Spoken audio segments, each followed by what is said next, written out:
বৰপেটাৰ বাগুদিত দিনৰ পোহৰতে চলিছে অবৈধ জুৱা খেল। মেট্ৰিক পৰীক্ষা চলি থকাৰ সময়তে একাংশ দুষ্ট চক্ৰই চলাই আছে এই জুৱা খেল। কাণ সাৰ নাই বৰপেটা আৰক্ষীৰ। আৰক্ষীক ৰাইজে অৱগত কৰাৰ পিছতো কোনো ব্যৱস্থা গ্ৰহণ নকৰে বৰপেটা সদৰ আৰক্ষীয়ে। বাগুদি গাঁৱৰে নবীবৰ ৰহমান, শহীদুল উছমান আৰু তেওঁৰ সতীৰ্থই চলাই আছে এই অবৈধ জুৱা খেল। দীৰ্ঘদিনৰ পৰাই চক্ৰটোৱে বাগুদিত চলাই আহিছে জুৱা খেলৰ ৰমৰমীয়া বেহা। কাৰ আশীৰ্বাদত আশীৰ্বাদ পুষ্ট হৈ এইসকল জুৱাৰীয়ে দিনৰ পোহৰতে চলাই আহিছে অবৈধ জুৱা খেল। মানে আমাৰ গাঁৱত মেট্ৰিক চলি আছে, আপোনাৰ শেষে হ'ল আজি একদিন। তো এই যিকেইদিন মেট্ৰিক চলি আছে সেইকেইদিনৰ পৰা জুৱা খেল আপোনাৰ খেলি আছে ইয়াতে। বাগদি গাঁও।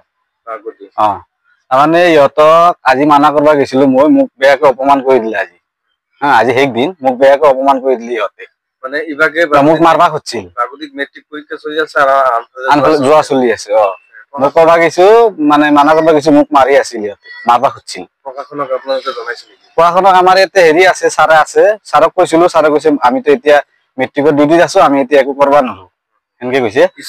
অচি ছাৰক ফোন কৰিছিলো, অচি ছাৰে কৈছে 1-1.5 ঘণ্টাৰ পিছত আহিম, 1 ঘণ্টাৰ ভিতৰত আহিম, অলপ পালাজি গৈছে, আহিব 1-1.5 ঘণ্টাৰ পিছত বুলি কৈছে।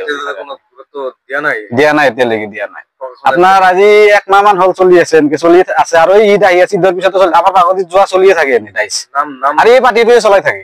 নাম কি কি?